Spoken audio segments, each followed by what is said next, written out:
Le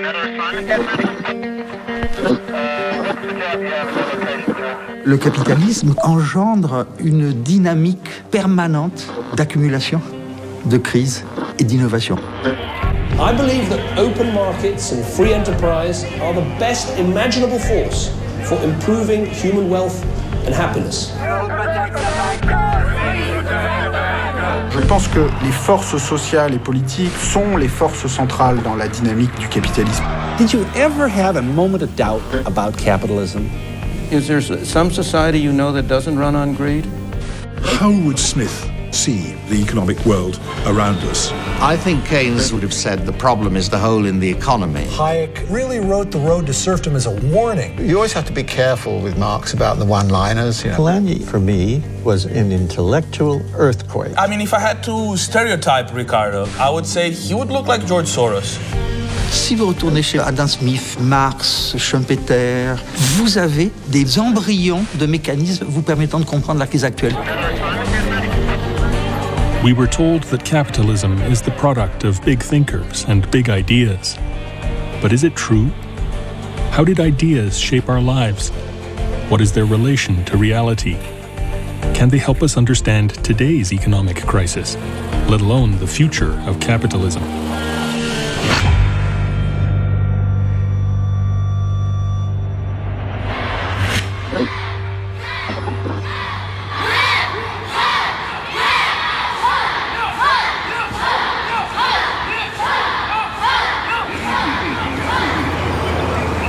Dawn in Nanjing, China's last surviving communist commune. On the surface, a time warp, complete with revolutionary posters and radio news piped into the main square. But the community claims it rediscovered Marx's values as a defense against China's roaring capitalism.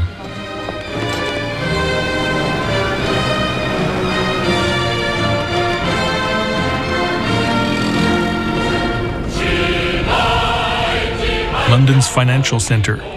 Marx is unexpectedly being rediscovered here as well. And all Marx and Engels' warning over the dangers of monopoly capitalism and concentrated finance have come to pass.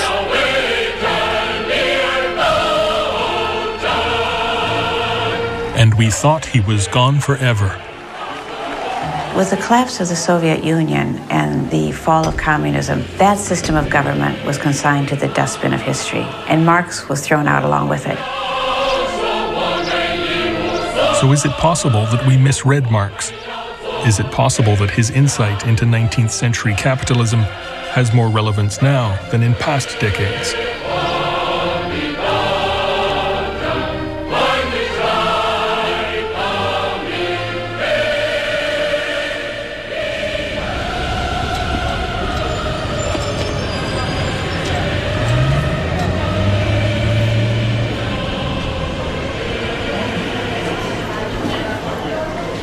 Karl Marx house in Trier, Germany, besieged by Chinese tourists.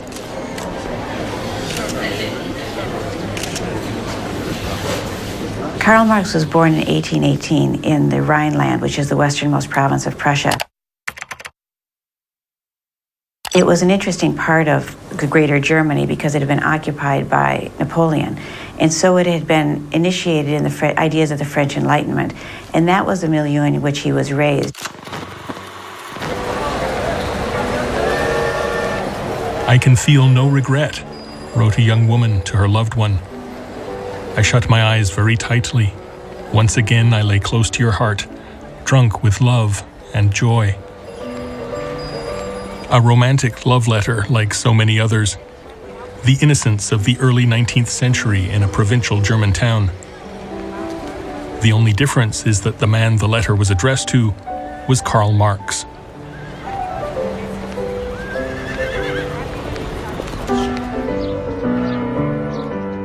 In Trier, he met Jenny von Westphalen. She was quite a catch for Marx because he was the son of a Jewish lawyer and was by such a social outcast. She was the daughter of a Prussian baron. So he got educated in Trier and then he went to Berlin. I guess the expectation was that he'd go to college and be a good boy and learn law or something like that. He was politically very much engaged because there were always this kind of question of, after the French Revolution, would there be sort of liberal democracy? What was going to happen to the autocratic regimes in Germany and so on? So he was kind of mixed up in all of that. More than a century later, the Romantic student from Trier had been transformed into the menace of Western governments and capitalist countries. Captain Capitalism! Ah, making out the old Christmas list, I see. Let's see here. World peace, an end to world hunger, free health care. This isn't a Christmas list, son. Who the hell taught you this, child? Santa did. Marx had become a boogeyman, the conspirator behind every social demand. That red suit gives you away, Carl. Captain Capitalism! So, you discovered my plan. Santa Claus is truly I, Karl Marx, the undead founder of communism.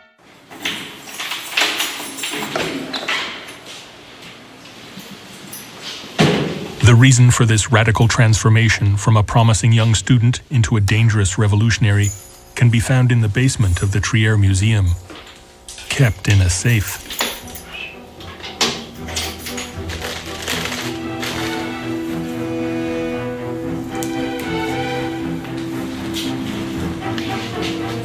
Das ist das Originalmanifest der Kommunistischen Partei von 1848.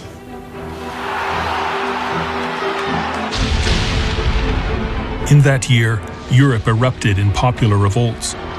It was the moment Marx had been waiting for after years of agitating for radical political reforms.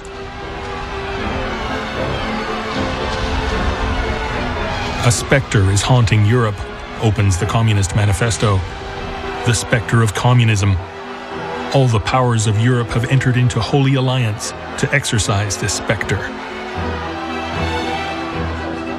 Unfortunately for Marx, he was always late in all of his writing, and he didn't publish the Communist Manifesto until after the 1848 revolts had begun. So he couldn't take credit for those.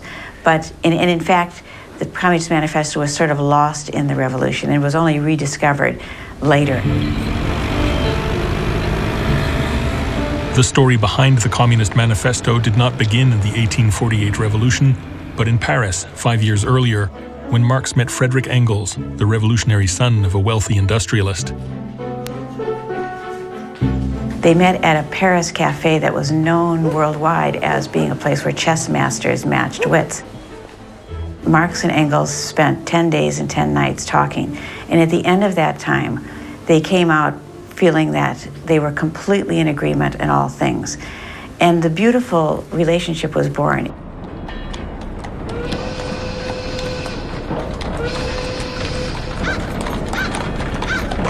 Marx meeting Engels was, I think, a crucial moment. He met somebody who was actually engaged in working in the factories of Manchester and therefore could talk to Marx about the labor process. They are worse slaves than the Negroes in America, wrote Engels, for they are more sharply watched, and yet it is demanded of them that they shall live like human beings, shall think and feel like men. This they can do only under glowing hatred towards their oppressors, which degrades them as machines. Marx went to Manchester with Engels for a little trip in 1845. He saw the people who were living in the most degraded conditions, who were building this industrial future by working in the factories.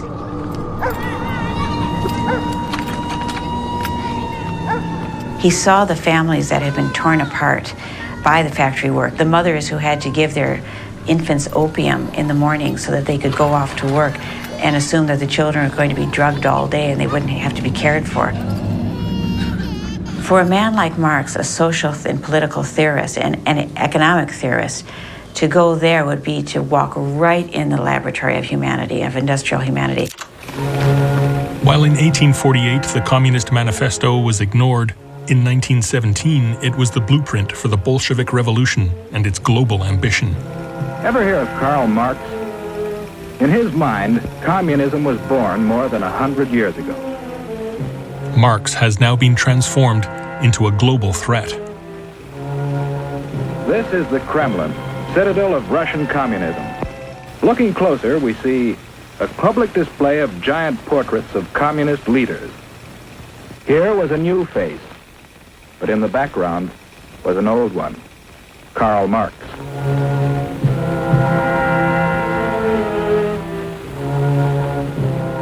The Marx that people in the 20th century and the 21st century ran away from was Marx of the Communist Manifesto. That's the person that I think capitalist governments and democracies and Western governments held up as the person who was responsible for communism and its atrocities in the 20th century.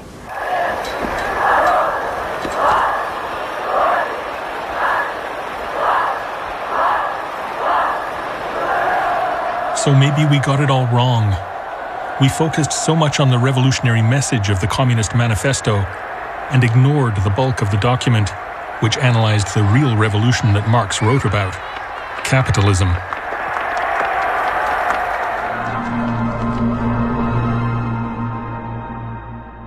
Ladies and gentlemen, Karl Marx and Friedrich Engels were the first to chart the uncompromising, unrelenting, compulsively iconoclastic nature of capitalism.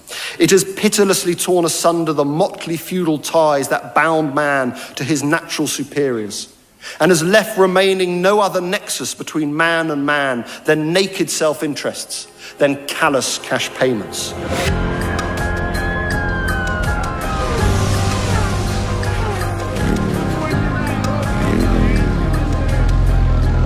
And it was Marx who revealed how capitalism would crush languages, cultures, traditions, even nations in its wake. In one word, it creates a world after its own image, he wrote.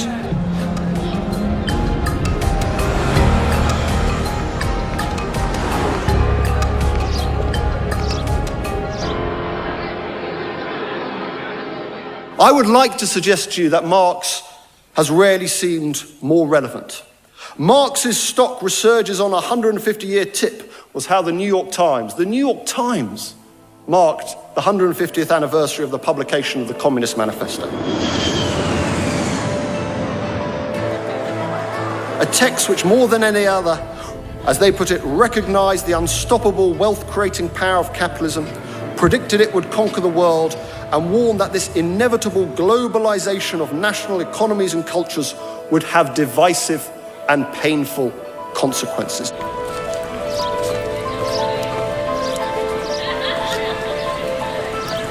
After the publication of the Communist Manifesto, Marx was expelled from continental Europe.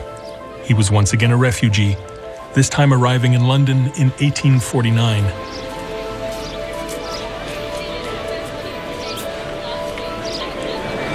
Imagine Dean Street in 1850, the year Karl Marx and his family moved into this Soho neighborhood.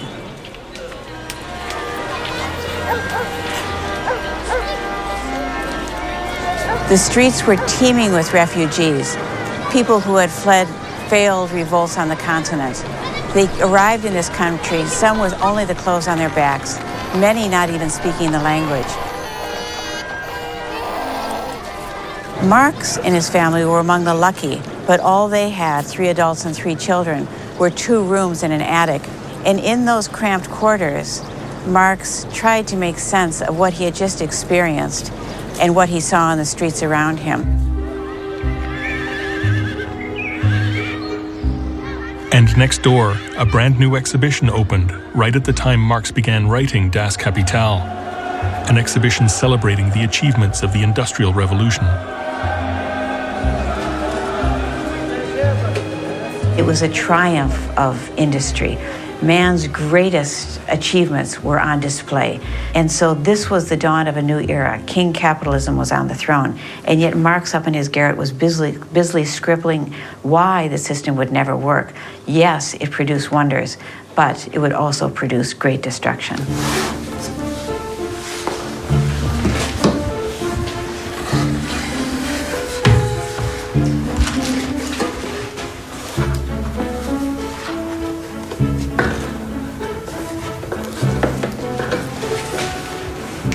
Das ist das Original, das Kapital von Karl Marx von 1867.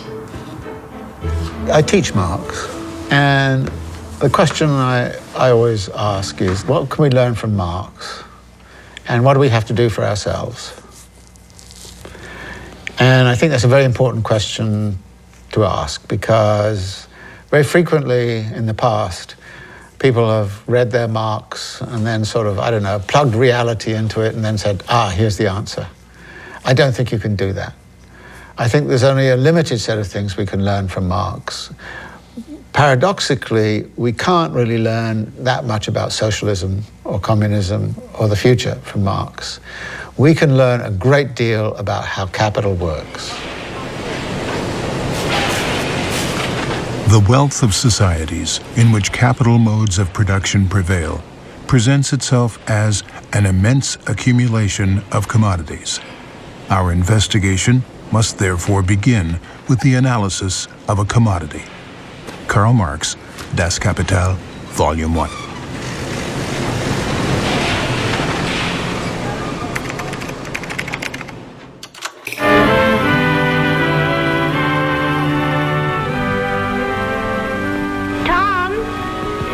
Tom, what do you want for breakfast?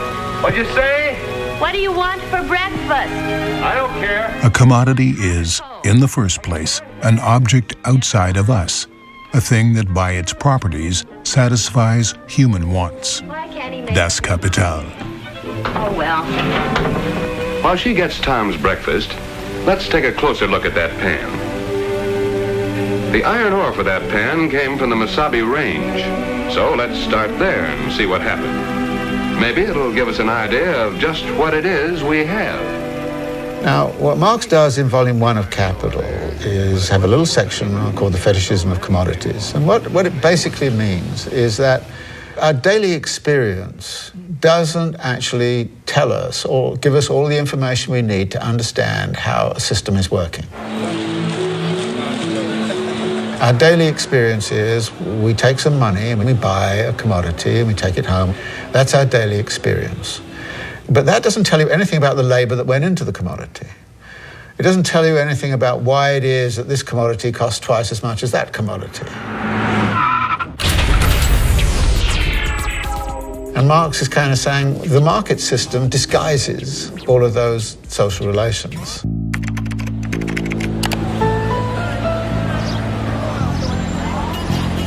There are many different commodities with different use values, but they have only one common property left, that of labor itself. Das Kapital. The Industrial Revolution, which we conventionally date from around 1780, was founded upon the creation of a factory system with large-scale machinery and, of course, a labor process that was very different from that which artisans making their, cabinets or so on engaged in.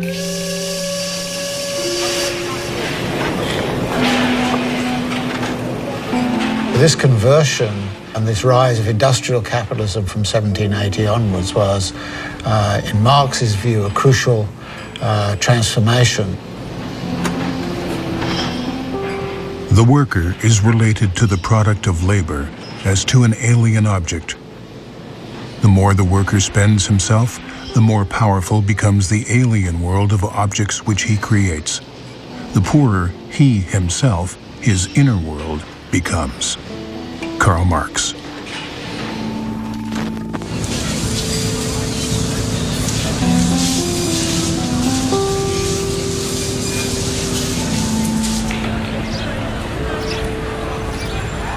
This iPad worker, who asked for his identity to be hidden, has been given a camera to film his life outside the factory.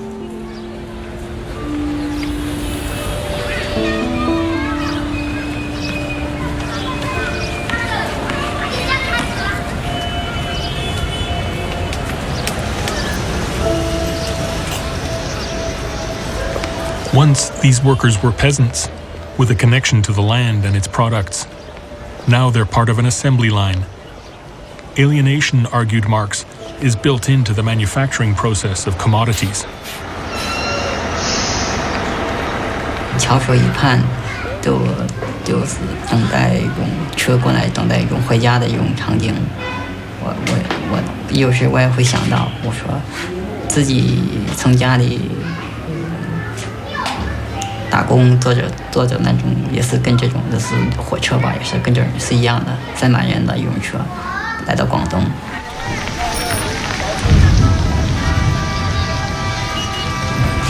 也就是说是车把你载到那个地方，你就是。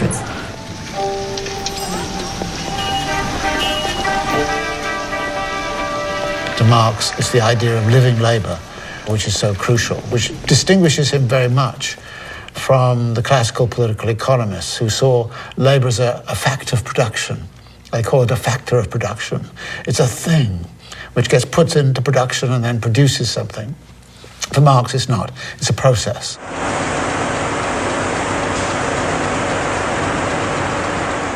I used to teach introductory geography class, and the first lesson I would say, can you tell me where your breakfast came from today? Come on, Bernie. Time for breakfast. Tony Tiger said. People would say, well, I went to the cafeteria. And I say, okay, well, where did it come from? Well, I went to the supermarket. Oh, where did it come from? Where did it come from? Where did it come from?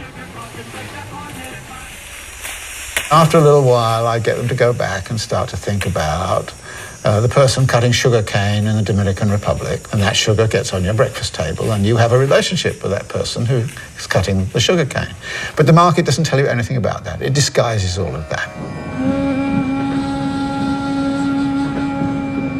A lush countryside in India hides what Marx saw as another characteristic of market's expansion: the transformation more and more of life into commodities.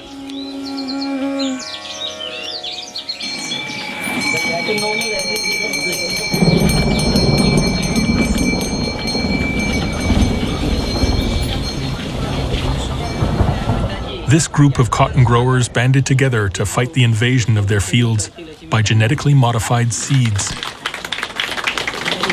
Seed in India has been recognized as the source of life. And the very word bija, ja is life. Every ritual is about keeping seed forever.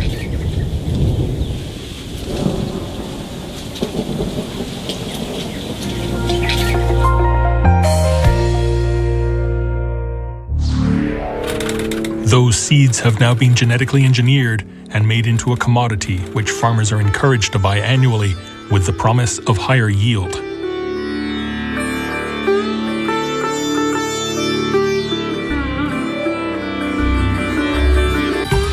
Biotechnology, answering the world's call for a better future, today.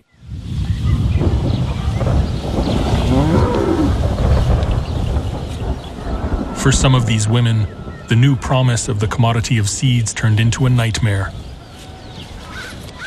Genetically engineered seeds, which needed to be purchased every year, pushed their husbands into debt. So they always borrow. They get the seed on credit. Now, the creditors take collateral in terms of the land mortgage. So 2 years later, when a farmer cannot pay back, the new money lender, who is the agent of the seed and chemical companies, comes and says your land is today mine. वावर पीके नहीं और मतलब बच्चे को भी तबीयत बराबर नहीं रहती थी उसका भी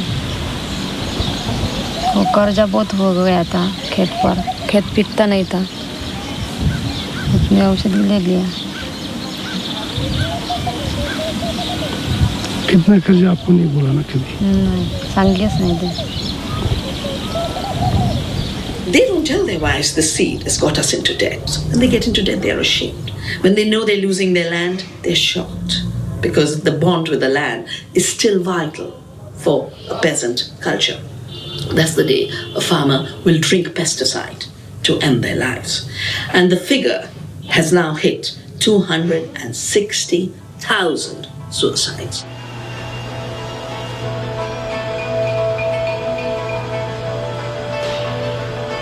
It is the greed of capital accumulation that has turned seed into something that has to be bought every year, that has been turned into a commodity, a consumer product, and the combination of new sources of profit for corporations.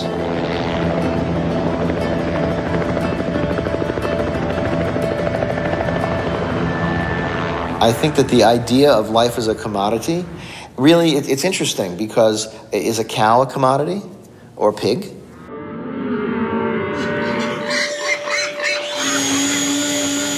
I would say they've been commodities for a very long time, and we don't really care about that. So where do we draw the line? And the line may be in human beings. I think what we really worry about is human beings. And we as a society might have already crossed this line. Her announcement made headlines around the world. Angelina Jolie underwent a double mastectomy after a genetic test showed she had a mutated BRCA1 gene, giving her an 87% chance of getting breast cancer. Her news put this company, Myriad Genetics, front and center. It has patents on the BRCA1 and 2 genes. Once life is transformed into a commodity, it is subject to market laws. Investments in genes like those in seeds need to be protected by patent, keeping competition away. In the system we have in this country and the investment system we have, which many people do think are the reason why we have been the leader for so long in so many areas, that's just the way it works. So the production of commodities, according to Marx, not only transforms life, it changes our perceptions of nature and of ourselves. Marx's theory of social change, again, is a process that says ideas have to change, but if the production process doesn't change, then the ideas don't mean anything.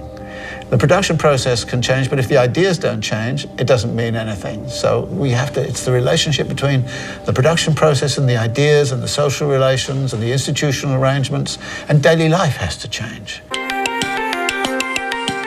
The World Congress on Industrial Biotechnology and Bioprocessing, the world's largest industrial biotechnology event. The fetish of commodities, according to Marx, masks their role in impacting social change. Barely 60 years ago, scientific innovations were rarely patented and never industrialized in such a way. 1955, a year of anxiety and triumphs. A major medical hurdle was crossed with the discovery by Dr. Jonas Salk of the anti-polio vaccine, which was to spread 60 years ago, no one talked about patenting the polio vaccine or selling it for a fee. Who owns the patent on this vaccine? Well, the people, I would say. There is no patent. Could you patent the sun? I mean, I can think back to a time when we had ideas, crazy ideas now, about social solidarities. We're all individuals now, and that's what neoliberalism changed. The 60s caught capitalism completely off guard. How were companies to sell products to a generation that had rejected consumerism? The answer was to tune into the movement and to sell to the individual in everyone. The strategy worked. The marketing machine captured the spirit of 60s individualism and made it its own. So Marx has what I call a co-evolutionary theory of social change.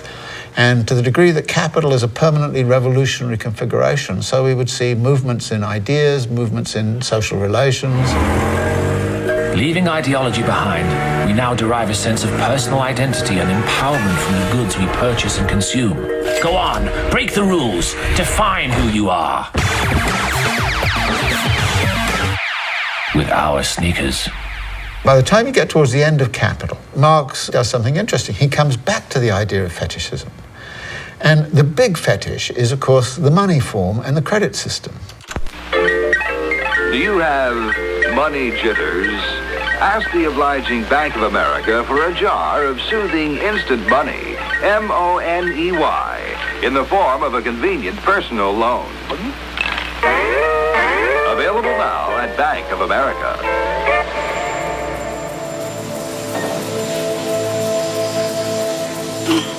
In order to expand tomorrow's demand and increase profits, today's production needs to be financed. That means the credit system has to come in here. And what you can derive from this immediately is that the accumulation of capital in the history has always been paralleled by an accumulation of debt. You cannot have one without the other.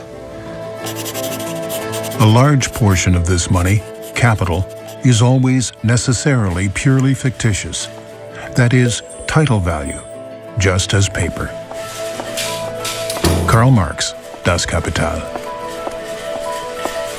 One of the things that Marx did, I think, very neatly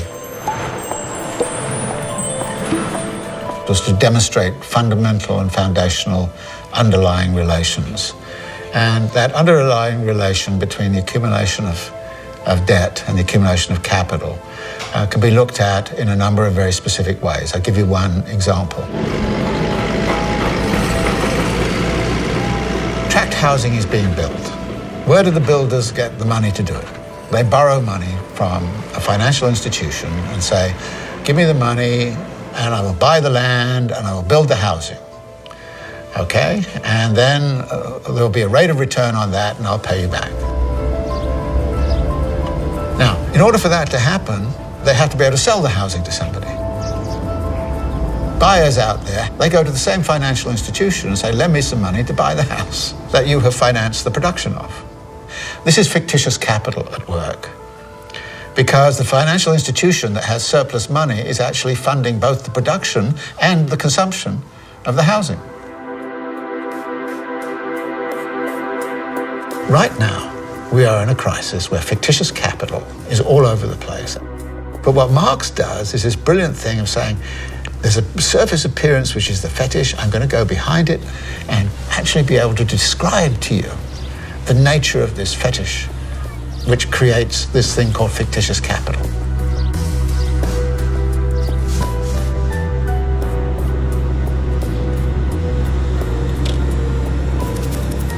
Adrian Sobaru could be described as a victim of fictitious capital, a victim of debt which was never his.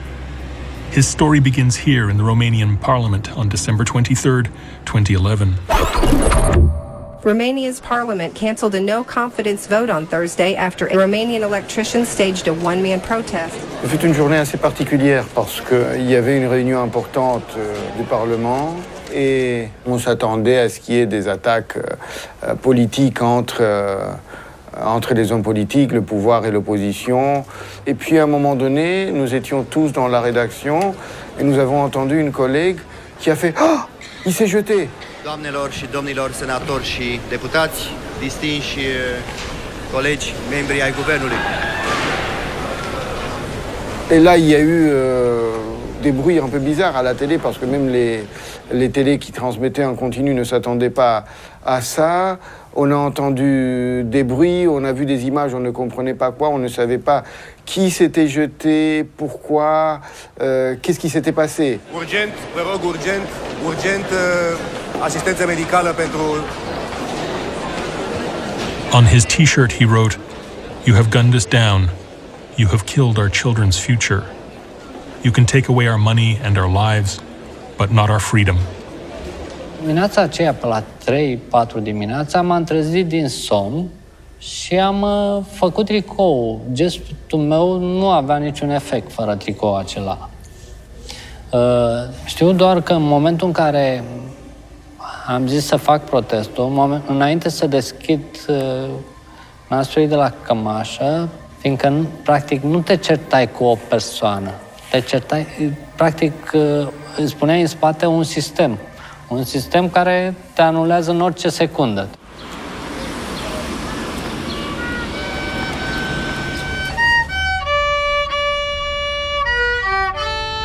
From this tiny apartment in Bucharest, Adrian Sobaru and his wife raised 2 kids on his small salary of a public TV technician.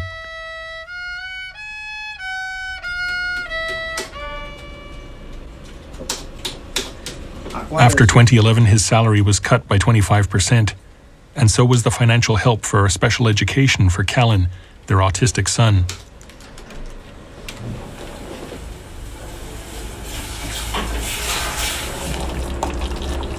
Nu e ca o nebunie, e Deci, exact în momentul respectiv, cu protestul, a fost protest. Ceea ce s-a întâmplat după aceea și așa, nu a venit de la el. Dar chiar dacă s-a întâmplat ce s-a întâmplat, nu-i pare rău. Adică, poate așa a trezit ceva în cei din jurul lui. Tot speră să tot...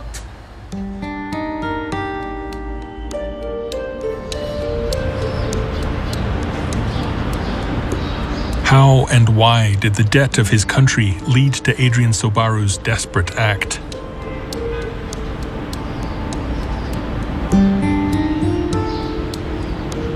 That was shocking to all Romanians, I presume. But because this is my way of thinking, I framed that episode, tragic episode, into a much wider frame. For many years, I thought about the way the financial industry has gone awry, the derailed high finance, and what was not going well. We realized that a growth model based on free movement of capital, total financial liberalization, and overborrowing by the private sector create fragility and create a vulnerability for the economy as a whole that may be very, very painful when when a crisis occurs. In Romania, foreign capital in search of return flooded Romanian banks, which fueled growth based on debt. The bankers stepped in and they helped the consumer growing, and money were flooding into the country.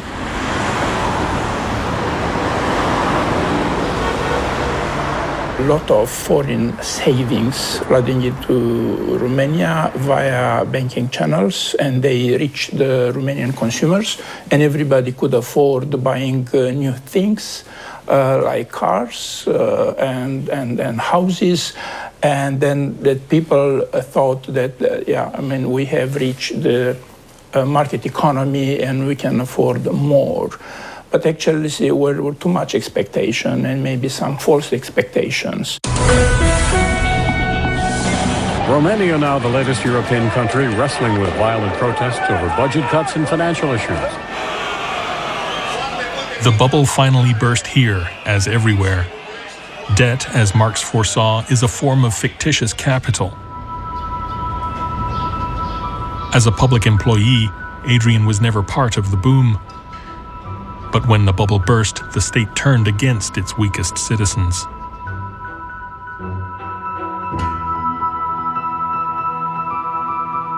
Capital is perpetually moving its crisis tendencies around. If you look at the most recent crisis, it started in the housing market.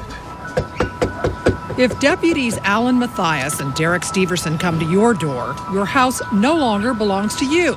It belongs to the bank. It then went to financial institutions.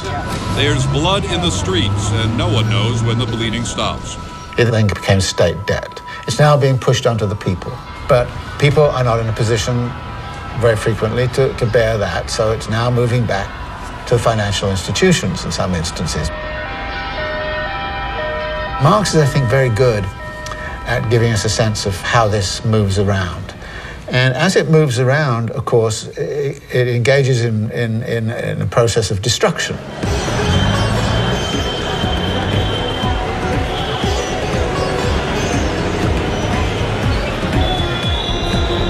On the far end of the global trail of the tsunami of fictitious capital in search of return is India, one of the world's largest emerging markets. The term emerging markets emerges in the late 1980s, early 90s as well. And it's actually coined by people at the World Bank and the IMF in order to describe those economies which are going to be growing very rapidly. Now, why are they so concerned about growth? Not just because they believe that growth will address poverty, but they are interested above all in the quantitative measure of growth. What's the reason for that? If you examine deep enough, you find that if the real economy, instead of 5% per annum, let's say GDP in these areas is growing at 8 or 9%, The returns to financial investors in financial markets actually grow by orders of magnitude greater.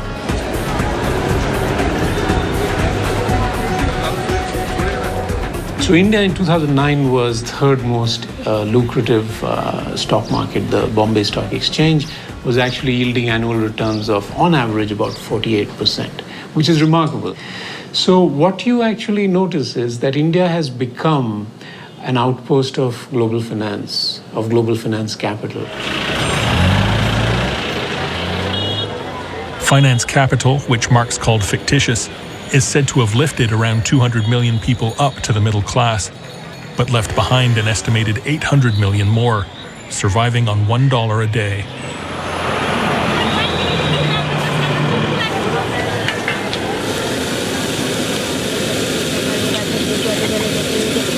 Je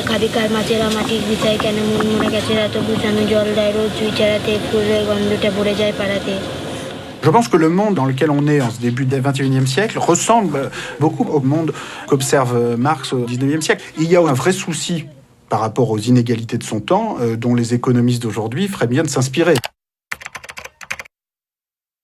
C'est-à-dire que ce qui alimente quand même l'inquiétude marxiste, et plus généralement les mouvements communistes et socialistes qui se développent dans la deuxième partie du XIXe siècle, c'est la très grande stagnation salariale. Stagnation so severe that in the United States, for example, a CEO was making 20 times more than his employees in the 1950s. In 2000, his salary ballooned to 120 times. And in 2013, it almost doubled again to 204. Donc, on se retrouve aujourd'hui au XXIe siècle avec une réalité qui était en fait celle du XIXe siècle et des siècles précédents, à savoir une croissance structurellement lente, un rendement du capital structurellement plus élevé que la croissance. Et contrairement à ce que pensait Marx, ça ne va pas se résoudre tout seul. C'est-à-dire qu'il ne va pas y avoir une fin naturelle à ce processus par le simple fait de force économique. Ce processus peut continuer indéfiniment. This is CNN Breaking News. It was a Monday morning like none other in the 158-year history of financial giant Lehman Brothers. The company went bankrupt. If capitalism is not on its deathbed, as Marx predicted, then what could be an alternative theory to explain the 2008 financial crisis and its aftermath? We recognize that the very nature of globalization, which creates ever higher standards of living, also is a process which we call creative destruction. The problem with creative destruction is that it is destruction. Creative destruction was a term coined by the early 20th century economist Joseph Schumpeter. Schumpeter's key idea of creative destruction was the idea that capitalism is constantly revolutionizing itself from within. He called it a process of industrial mutation, where there's incessant change, destroying the old, bringing in the new. And the agent of this change, the person who carried this change out, is the entrepreneur.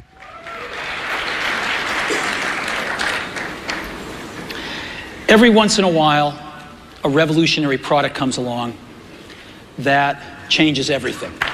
So the basic idea of creative destruction is that there's a new product, that's the creative side, or a new method of producing, and that's all to the good, but there's also the destruction side, which is that it wipes out some earlier method or product, and there's a loss there. There's a social loss, there's a human loss. Schumpeter didn't pay quite as much attention to the loss side as to the creative side.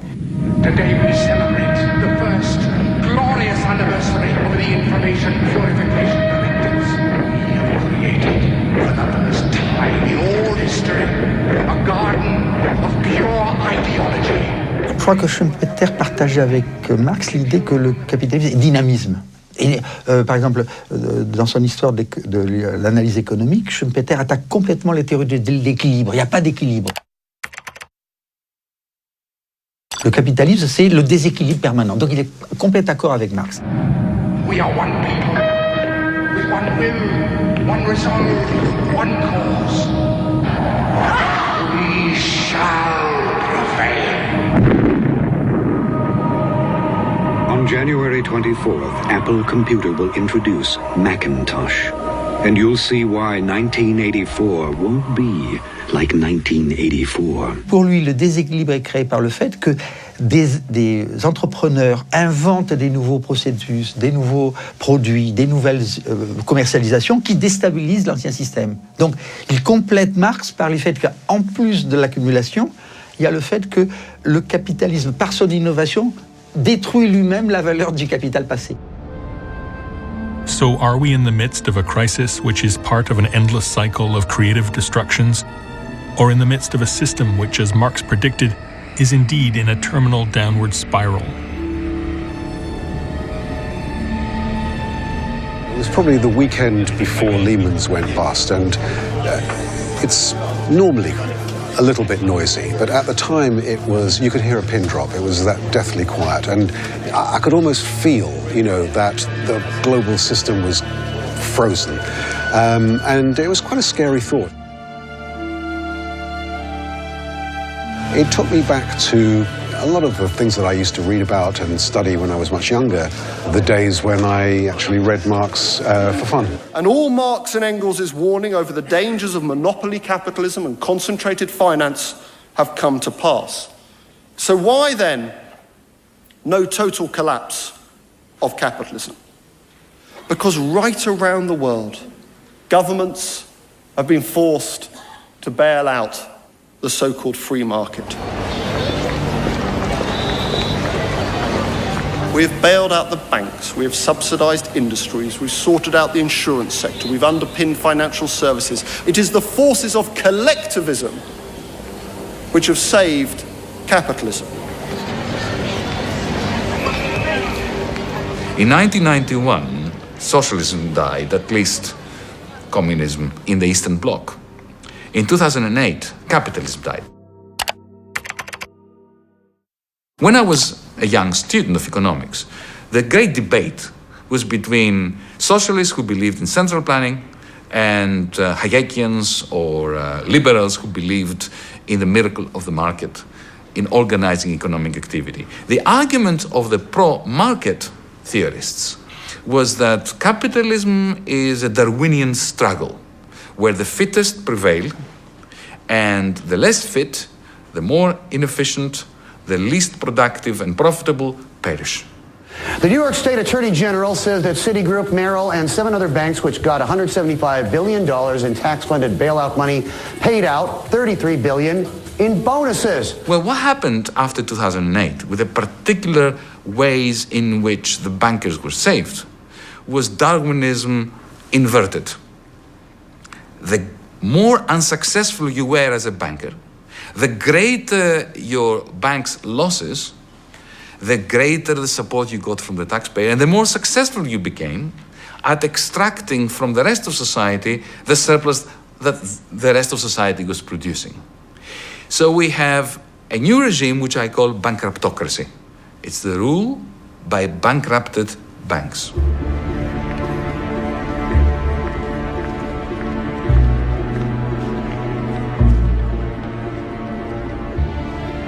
The whole point about the contradictions of capitalism is not specifically whether Marx's analysis is relevant, which personally I think in many ways it is, but it's the outcome, it's the synthesis, and our capacity to basically nurture and establish coping mechanisms.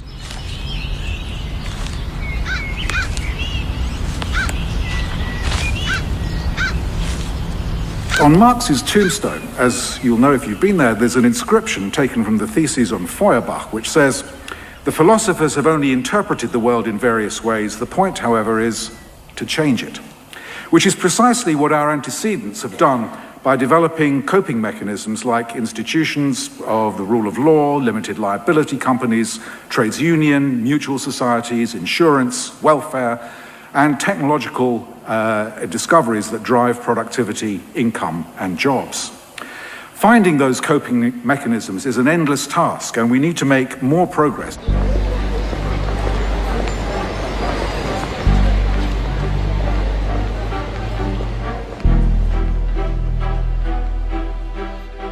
Marx finally finished Das Kapital, he had watched his wife become ill, his daughters suffer ill health and poverty.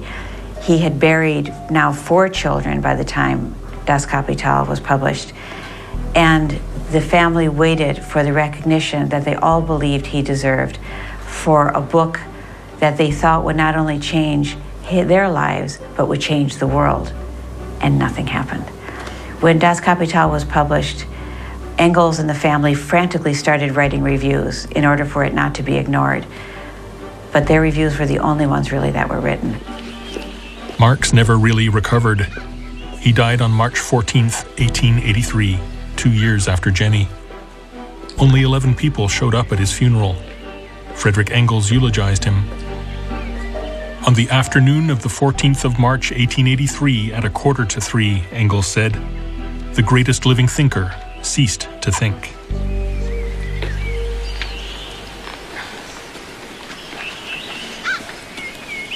The Marx family was originally buried in a very small and modest plot here in Highgate, just down the road from where the monument is today. In 1956, the Communist Party decided that Marx, such a monumental figure, really deserved a larger memorial. Трудящиеся Англии чтят память основоположника научного коммунизма Карла Маркса. And so they built this. And in a way, I think this really is a very good indication of what happened to Marx's legacy, Marx's ideas, how it was interpreted and misinterpreted in the 20th century.